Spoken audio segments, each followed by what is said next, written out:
Bismillahirrahmanirrahim. Alhamdulillahirabbil alamin wa bihi nasta'in ala umuri dunya waddin.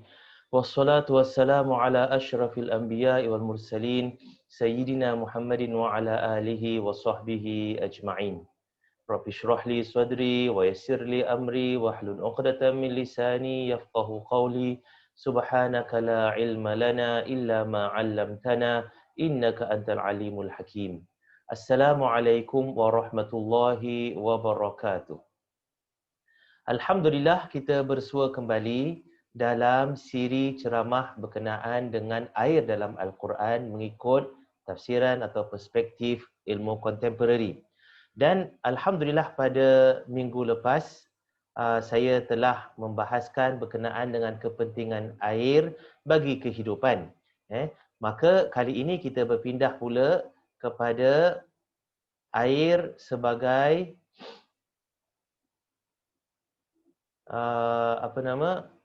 air untuk tumbuhan. Kalau tu air untuk kehidupan secara umumnya kehidupan di muka bumi ini dan alam ini.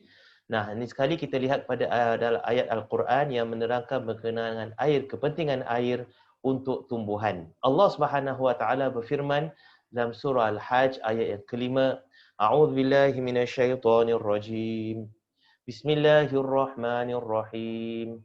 Wa taral arda hamidah fa idza anzalna 'alaiha al-ma'a ihtazzat wa rabat wa anbatat min kulli zawjin bahij. Shadaqallahul azim. Yang mana bermaksud? Dan kamu lihat bumi ini kering. Wa taral arda hamidah. Kamu lihat bumi ini kering. Bila tak turun hujan, kering. Fa idza anzalna 'alaiha al-ma', apabila kami turunkan air di atas bumi yang kering tersebut, kamu akan lihat bumi itu apa? Ihtazzat. Ihtazzat maksudnya bergerak. Bumi itu bergerak. Warabat, dan dia jadi subur. Wa ambatat, sehingga ia dapat tumbuhkan min kulli zaujin bahij, berbagai macam tumbuhan-tumbuhan yang indah. Zaujin bahij, tumbuhan yang berpasangan yang indah-indah. Jadi Allah Subhanahu Wa Taala terangkan, bumi ini kamu lihat macam gersang, tapi dia tak gersang. Dia tu ada kehidupan. Cuma kehidupan itu tidak boleh muncul tanpa ada air. Padang pasir sebagai contoh, dan air ini diturunkan awalnya untuk orang Arab, dan orang Arab tinggal di padang pasir. Dan mereka itu di padang pasir ini gersang, maknanya tidak ada hutan, tidak ada pokok, tidak ada rumput, pasir semata. Tetapi bila masuk musim hujan, iaitu bila masuk musim dingin, dan juga selepas itu masuk musim spring, dikatakan sebagai Rabi' dalam bahasa Arab, kamu akan lihat atau kita akan lihat bumi yang gersang tersebut, pasir yang warna kuning semata akan bertukar menjadi warna hijau. Jadi semacam seluruh padang pasir, tak seluruh lah, maknanya banyak kawasan padang pasir tersebut daripada warna kuning bertukar pada warna hijau. Dan apabila kita lihat dengan dekat, apakah yang warna hijau tersebut? Ia sebenarnya adalah tumbuhan. Subhanallah. Tumbuhan yang halus. Dan tumbuhan kita tahu perlukan warna hijau untuk dia ambil cahaya matahari dan kemudian ditukar cahaya matahari tersebut kepada tenaga. Digunakan cahaya matahari tersebut untuk sebagai proses dia tukar kepada tenaga yang menjadikan pohon tersebut ataupun tumbuhan ini dia boleh hidup. Jadi kita lihat di sini bumi yang gersang tersebut macam mana tiba-tiba boleh jadi hijau?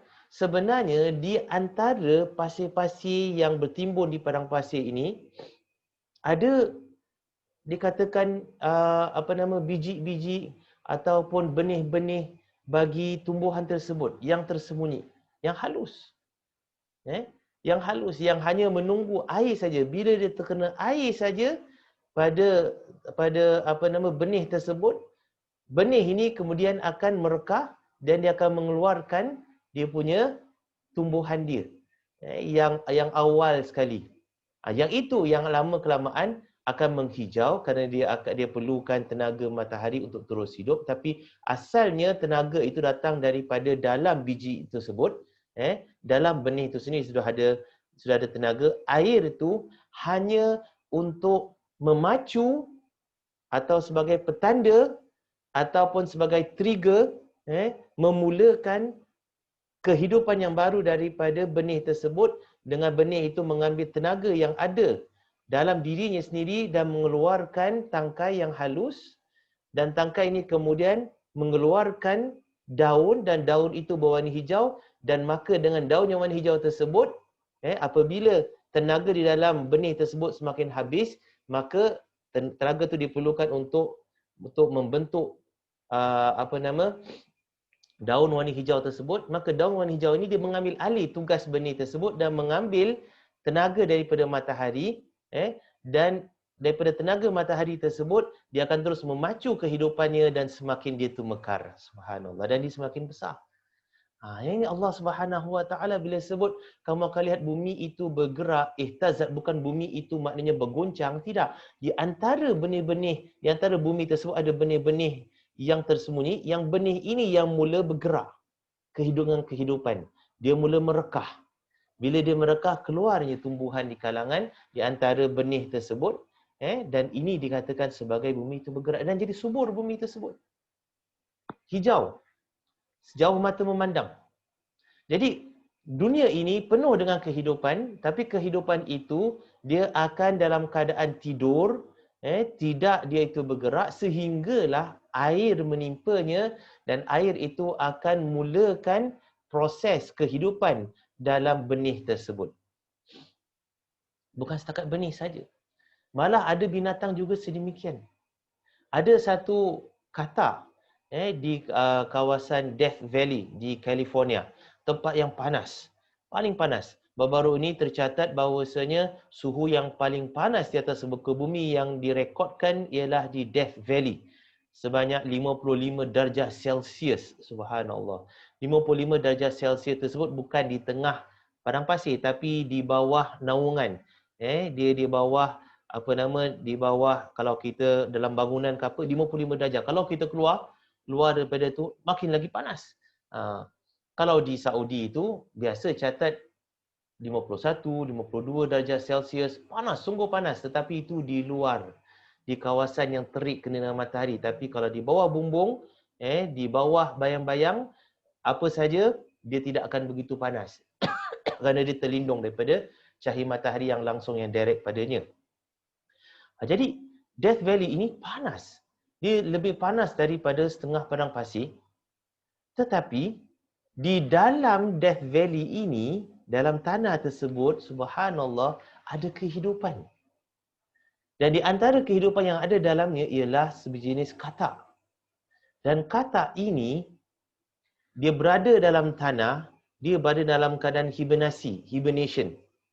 Seluruh anggota sistem badannya shutdown. Kecuali jantung saja yang berdeguk dengan begitu perlahan. Mungkin 1 minit baru satu degupan. Setakat untuk menjalankan darah pada seluruh badannya. Tapi dia itu dalam keadaan seperti hibernasi, seperti macam koma macam gitu. Maka badan bila dalam keadaan tersebut, hibernation, dia tak perlukan banyak tenaga. Jadi dalam keadaan macam koma gitu. Untuk selama berapa lama koma ini? Setahun? Setahun setengah? Subhanallah. Lama.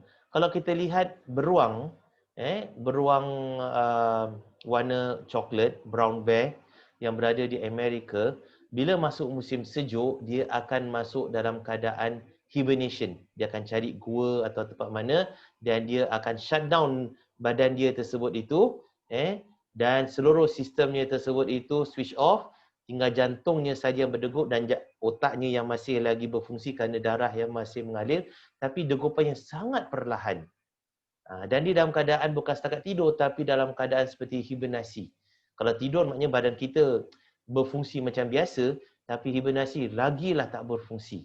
Ni untuk dia simpan tenaga dan dia bertahan sampailah musim sejuk habis, kerana musim sejuk tak ada makanan.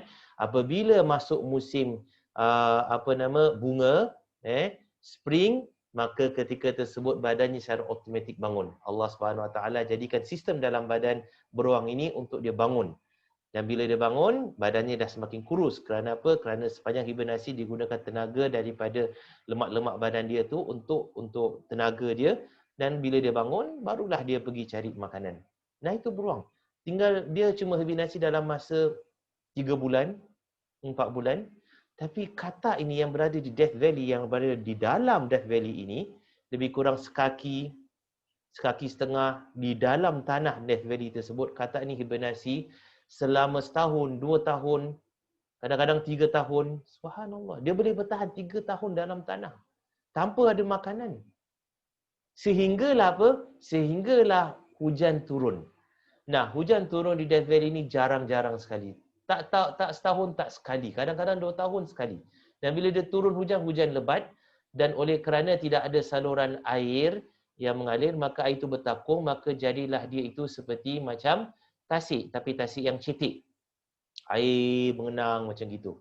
Jadi bila turun air hujan yang lebat tersebut, air ini meresap dalam tanah.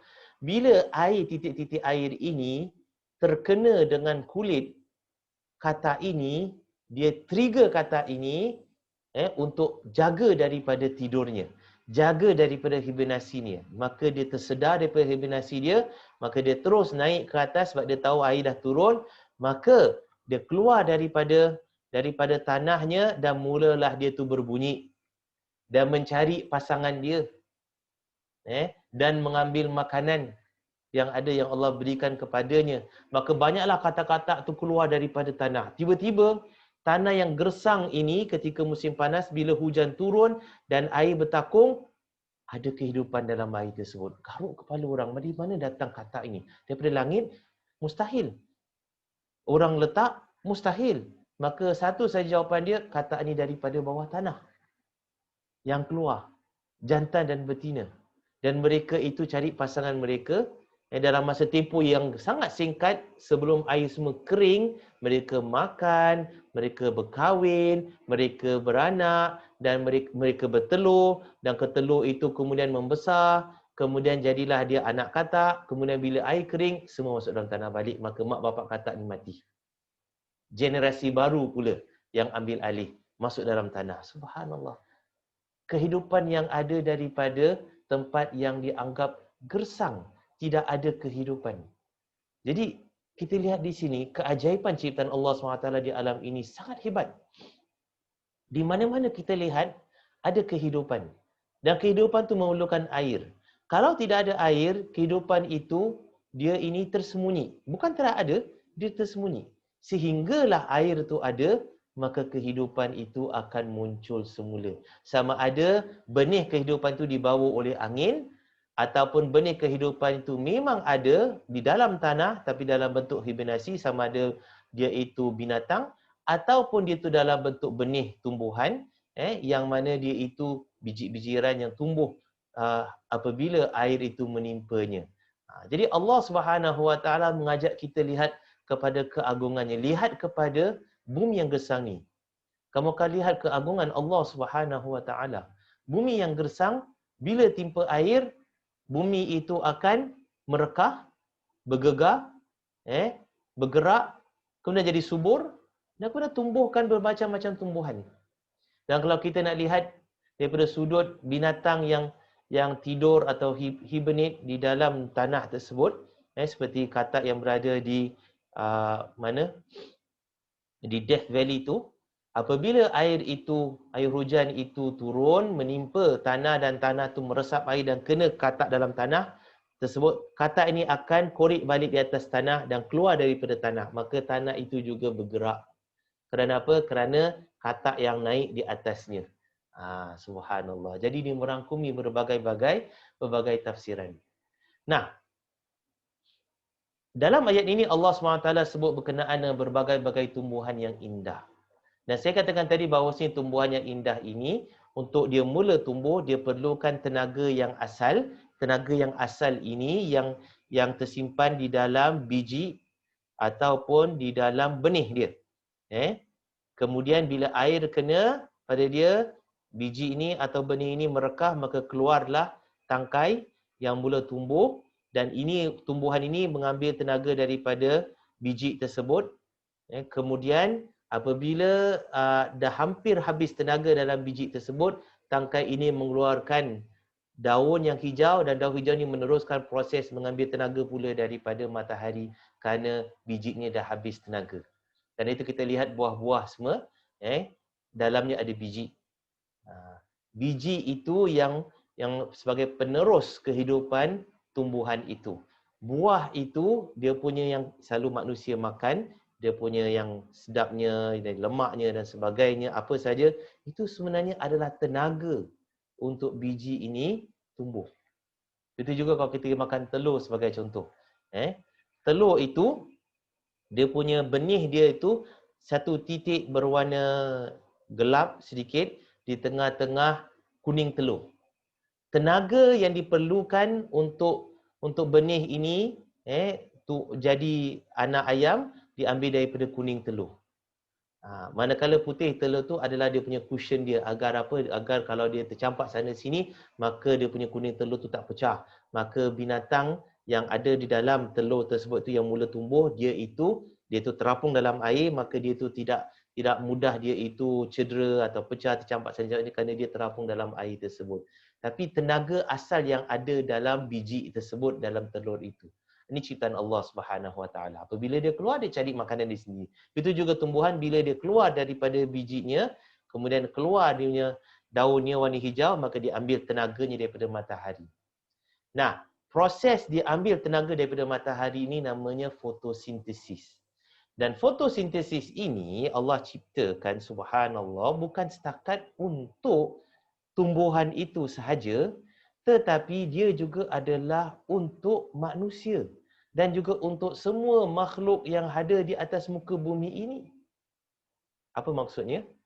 Ialah orang kata bila ada tumbuhan kita boleh makan. Bukan setakat itu, ada binatang yang tak makan tumbuhan. Binatang yang makan daging, carnivores, dia tak makan tumbuhan. Kita tak pernah lihat harimau, singa, dia makan sayur-sayuran, daun-daun, tak ada. Dia makan binatang yang lain. Tetapi fotosintesis ini membawa manfaat langsung kepada binatang-binatang seperti ini yang dikatakan sebagai carnivores. Daripada mana? Daripada proses fotosintesis itu sendiri. Nah, fotosintesis ini bagaimana? Kalau kita lihat slide seterusnya, dia memerlukan beberapa faktor. Pertama sekali, dia perlukan air. Itu sudah pasti. Tanpa air, semua tumbuhan akan mati, semua kehidupan akan mati. Itu dah saya jelaskan dan terangkan pada kuliah yang lepas. Kedua, dia perlukan karbon dioksida atau karbon dioksida. Jadi ini dua je faktor. Karbon dioksida dan juga air. Ini dua je unsur yang diperlukan. Kemudian tenaga yang digunakan untuk dia itu cantumkan karbon dioksida dengan air ini kemudian dipisahkan balik, itu berlaku di dalam sel daun itu. Maka daun itu dia akan ambil air daripada akar akan membawa air naik ke atas daun. Kemudian daun ini, selnya dipanggil sebagai klorofil. Sel ini akan ambil gas karbon dioksida daripada udara dan dicantumkan air dengan karbon dioksida ini, kemudian dipecahkan kembali untuk diambil tenaga daripadanya dan kemudian dia keluarkan oksigen. Dan tenaga yang diperlukan untuk cantumkan karbon dioksida dengan air ini, kemudian pisahkan dia balik untuk dia susun balik molekul ataupun susun balik atom yang diambil daripada karbon dioksida dan air ini untuk dia keluarkan oksigen dan diambil tenaga. Tenaga untuk proses ini diambil daripada cahaya matahari. Jadi kalau tak ada cahaya matahari, ada air saja, dah ada karbon dioksida saja, dia tak akan berlaku. Sebab apa? Tidak ada energi untuk cantumkan karbon dioksida dengan air. Bila ada tenaga matahari, bila ada air, bila ada karbon dioksida, dan karbon dioksida itu di mana-mana ada, maka pokok itu akan jadi mekar. Tenaganya akan bertambah. Maka lagi banyaklah daun yang dihasilkan. Apabila lagi banyak daun dihasilkan, lagi banyaklah tenaga didapat daripada cahaya matahari. Tetapi dia ada hadnya. Sebab apa? Air yang diambil daripada tanah itu terhad. maka setiap pokok tersebut Allah SWT letakkan sistem yang automatik. Kalau air itu begitu banyak, maka begitu banyak jugalah daun yang terhasil. Kalau air itu banyak, maka banyaklah juga daun yang terhasil. Tetapi taklah sampai kebanyakan semuanya daun. Kenapa? Sebab kalau semuanya daun, pokok lain tak boleh nak hidup. Dia akan menghalang cahaya matahari daripada terkena dalam pokok yang lain. Jadi ada had berapa banyak daun yang boleh dihasilkan oleh setiap pokok apabila terdapat cahaya matahari dan air yang mencukupi. Ini Allah Subhanahu Wa Taala dah setkan pada setiap pokok. Keajaiban ciptaan Allah Subhanahu Wa Taala. Setiap makhluk Allah SWT dah tetapkan dalam dirinya instruction, arahan, bagaimana dia tu nak bergerak, sampai mana nak bergerak, sampai bila nak hidup.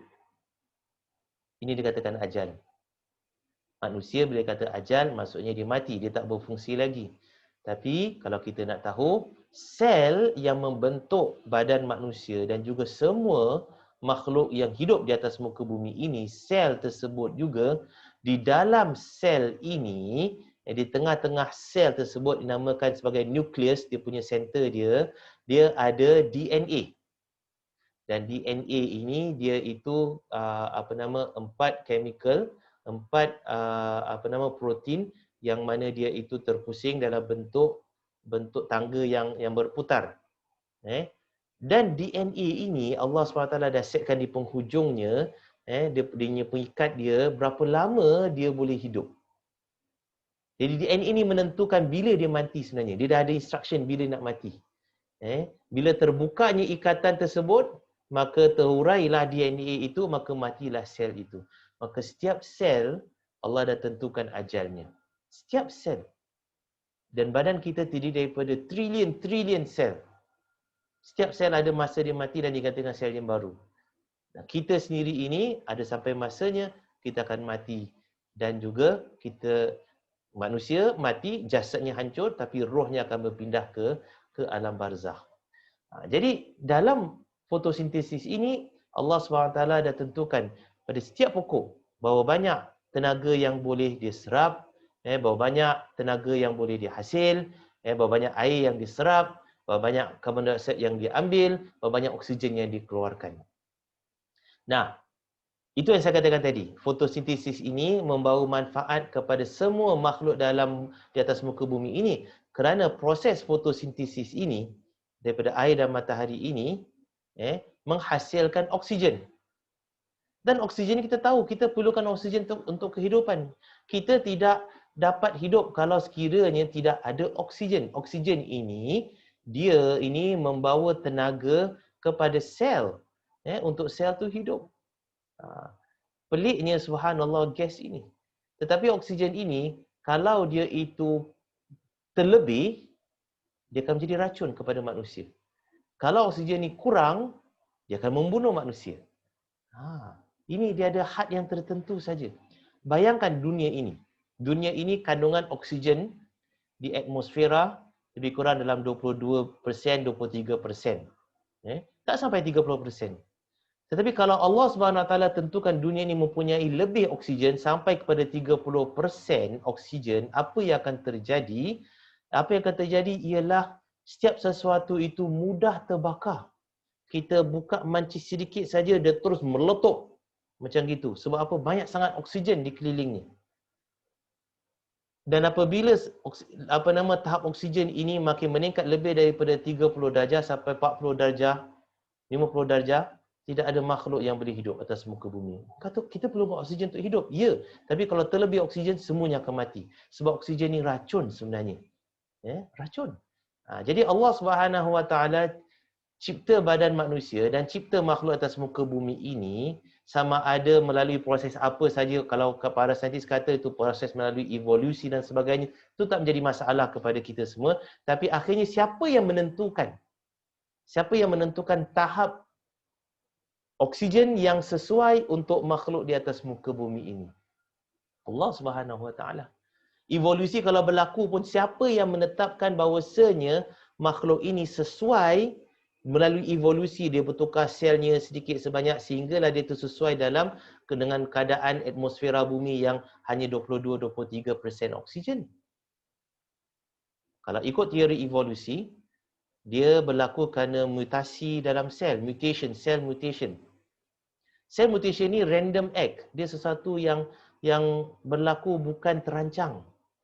Mungkin berlaku, mungkin tak berlaku. Macam orang campak buah dadu, awak mungkin boleh dapat 6, awak boleh mungkin dapat 2, awak boleh dapat 4. Tak ada undang-undang yang mengatakan awak campak je dapat 6. Campak lagi dapat 6, campak lagi dapat 6. Ini sesuatu yang orang akan suspek, ini betul ke tak betul.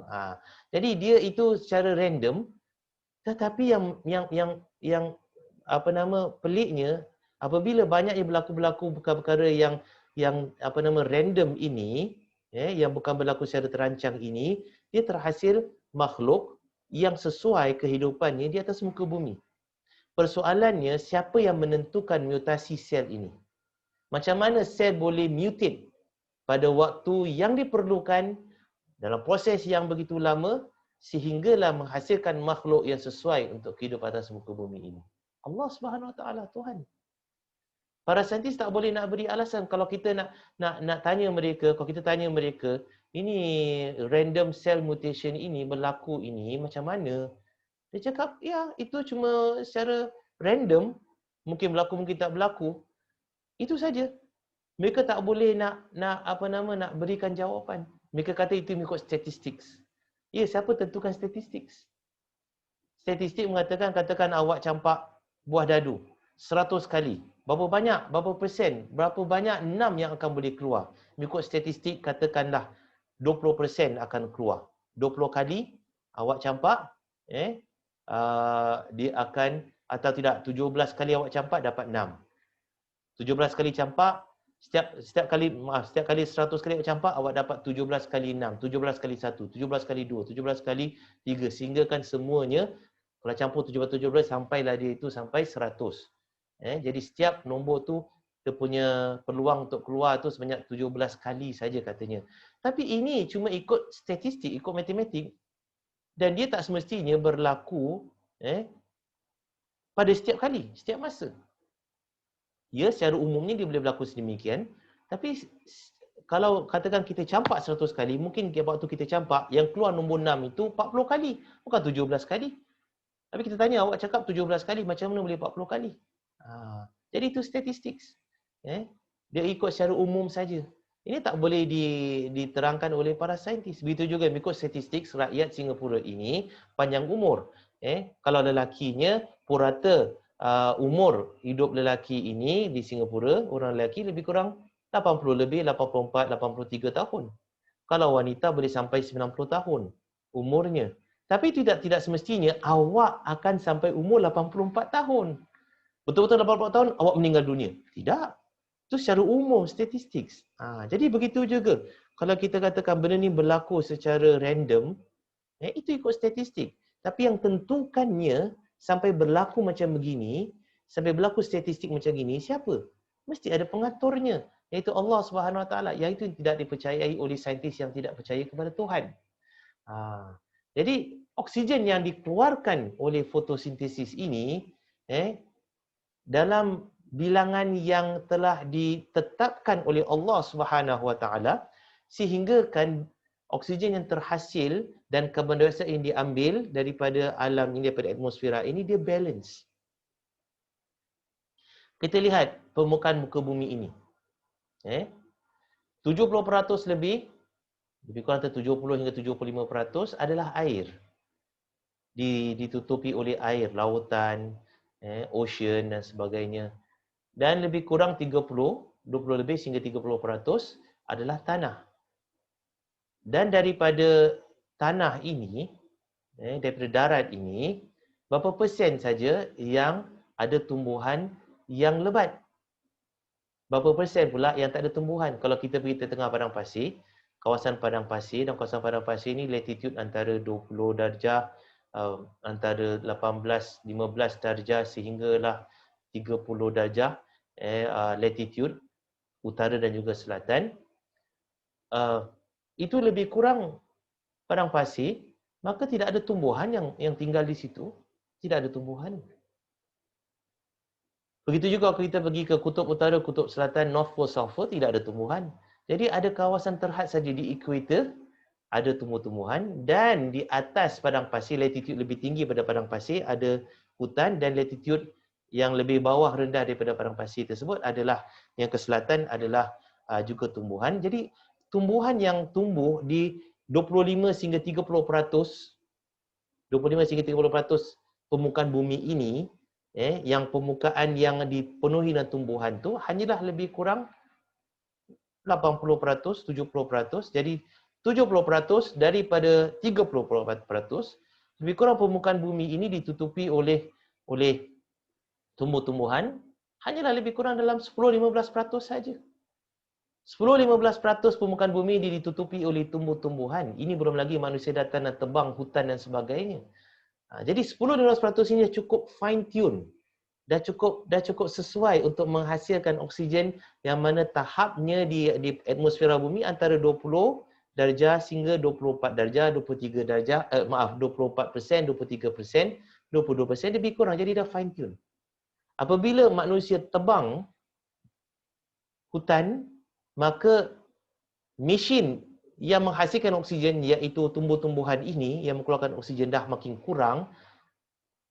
Apabila dah makin kurang, maka oksigen terhasil juga makin kurang, maka karbon dioksida makin banyak, maka bumi ini akan menjadi lebih panas dan manusia akan lebih sukar nak hidup. Kerana apa? Kandungan oksigen ini daripada 23% dia akan berkurangan. Jadi manusia sekarang ni sebenarnya sedang membunuh dirinya sendiri. Kerana nak kejar kemewahan, ekonomi dan sebagainya, kesenangan, kehidupan, maka akhirnya bila nak kejar duit, dia membunuh dirinya sendiri dan membunuh generasi manusia akan datang, ataupun menyebabkan manusia ini, generasi akan datang, hidup dalam keadaan susah. Jadi oksigen ini terhasil daripada fotosintesis. Nah, saya nak ajak muslimin dan muslimat semua lihat kepada slide yang seterusnya ini. Fotosintesis dia mengambil air, dia mengambil karbon dioksida dan dia keluarkan oksigen untuk dia menghasilkan juga tenaga, iaitu glukos bagi tumbuhan itu untuk hidup. Nah, air ini molekulnya adalah H2O, terdiri daripada 2 atom hidrogen dan 1 atom oksigen. Karbon dioksida 1 atom karbon dan 2 atom oksigen. Kemudian dia menghasilkan oksigen, dia keluarkan oksigen. Nah, oksigen yang terhasil, kalau kita lihat air dan karbon dioksida, molekulnya dia dua ada O, ada oksigen. Kalau air 1 oksigen, kalau karbon dioksida ada 2 oksigen. Sedangkan apabila fotosintesis ini terhasil, dia akan mengeluarkan oksigen yang saya katakan tadi, dia akan keluarkan oksigen ke udara, ke atmosfer. Oksigen ni, molekul oksigen yang terkeluar ni diambil daripada mana sebenarnya? Diambil daripada molekul air H2O ataupun diambil daripada karbon dioksida CO2. Kalau kita lihat, ini senanglah. Kalau oksigen O2, maka perlu diambil daripada karbon dioksida. Karbon dioksida dah ada CO2. Jadi O2 tu maknanya dia pisahkan O2 daripada karbon, maka O2 dilepaskan ke udara. Jadi H2O dengan C tu combine, jadilah dia tu tenaga atau glukos. Ini dah dibuat kajian. Mereka, para saintis, dia letakkan marker pada oksigen yang ada pada molekul karbon dioksida dan oksigen yang ada pada molekul air. Kemudian dia lihat eksperimen oksigen ini yang terkeluar daripada fotosintesis ini datang daripada marker mana. Katakanlah CO2 punya oksigen dalam CO2 diletakkan marker warna hijau. O dalam H2O air itu sebut diletakkan marker warna biru. Kemudian dilihat oksigen yang terkeluar tu, O tu membawa marker petanda warna biru atau warna hijau. Kalau biru daripada air, kalau hijau daripada karbon dioksida. Ternyata mereka mendapati O2, oksigen, O2 ini sebenarnya membawa petanda atau marker berwarna biru, iaitu datang daripada oksigen yang ada dalam air, bukan daripada karbon dioksida. Jadi oksigen yang ada dalam molekul karbon dioksida ini diambil dalam proses fotosintesis untuk dijadikan tenaga. Sedangkan oksigen yang dikeluarkan ke udara diambil daripada air. Erti kata lain, air ini bukan setakat membawa kehidupan kepada tumbuh-tumbuhan, dan air bukan setakat dia itu sumber kehidupan dalam badan jasad tumbuh-tumbuhan dan juga makhluk yang ada di atas muka bumi ini. Air ini juga dalam proses fotosintesis menghasilkan oksigen yang menjadi dia itu syarat bagi kehidupan di atas muka bumi. Pentingnya air tersebut. Jadi Allah SWT sebut pada ayat-ayat sebelumnya, air itu sebagai sumber kehidupan, semuanya tercipta daripada air. Dan kalau kita lihat kepada ayat yang pertama, yang pada 2 kuliah yang lepas, saya membawa ayat ini dalam surah Al-Anbiya, وَجَعَلْنَا مِنَ الْمَاءِ كُلَّ شَيْءٍ حَيٍّ أَفَلَا يُؤْمِنُونَ. Kami cipta semua yang hidup daripada air, maka apakah tidak mereka mahu beriman? Kami cipta semua daripada air. Kalau ikut tafsiran para ulama dahulu, ialah air mani. Daripada air mani. Tetapi sekarang kalau kita lihat daripada perspektif yang baru, bukan setakat air mani, kehidupan ini juga memerlukan oksigen, dan oksigen itu sebenarnya datang daripada air, yang mana air mengandungi atom oksigen, dan oksigen atom ini kemudian terlepas daripada molekul tersebut melalui fotosintesis dan dilepaskan kepada udara. Maka air juga supply oksigen. Maka subhanallah, apa yang Allah Subhanahu Wa Taala katakan dalam Al-Quran, Nabi firman dalam Al-Quran tersebut itu amat tepat untuk kita kaji. Memang air ini adalah sesuatu yang sangat penting untuk kehidupan, bukan dalam badan manusia saja, tetapi ia juga penting untuk kehidupan selepas terciptanya makhluk tersebut. Kalau makhluk itu tercipta daripada air, selepas itu dia perlukan air untuk kehidupan, dan air itu untuk dia masuk dalam badannya, begitu juga dia perlukan air untuk oksigen udara yang dia hirup, untuk dia hidup terus di atas muka bumi ini. Jadi itulah muslimin dan muslimat yang dirahmati Allah, di antara mukjizat Al-Quran yang menerangkan tentang air. Dan air yang Allah SWT sebut dalam Quran ini bukan setakat untuk untuk kita baca saja, tapi untuk kita merenung dan melihat kebesaran dan keagungan Allah SWT, yang mudah-mudahan dengan demikian kita menambahkan keimanan kita dan ketakwaan kita kepada Allah Subhanahu Wa Taala. Sekian saja daripada saya. InsyaAllah kita akan sambung pada kuliah yang akan datang. Aqulu qawli hadha wa astaghfirullahal azim li wa lakum wa lisairil muslimina wal muslimat wal mu'minin wal mu'minat. Wassalamualaikum warahmatullahi wabarakatuh.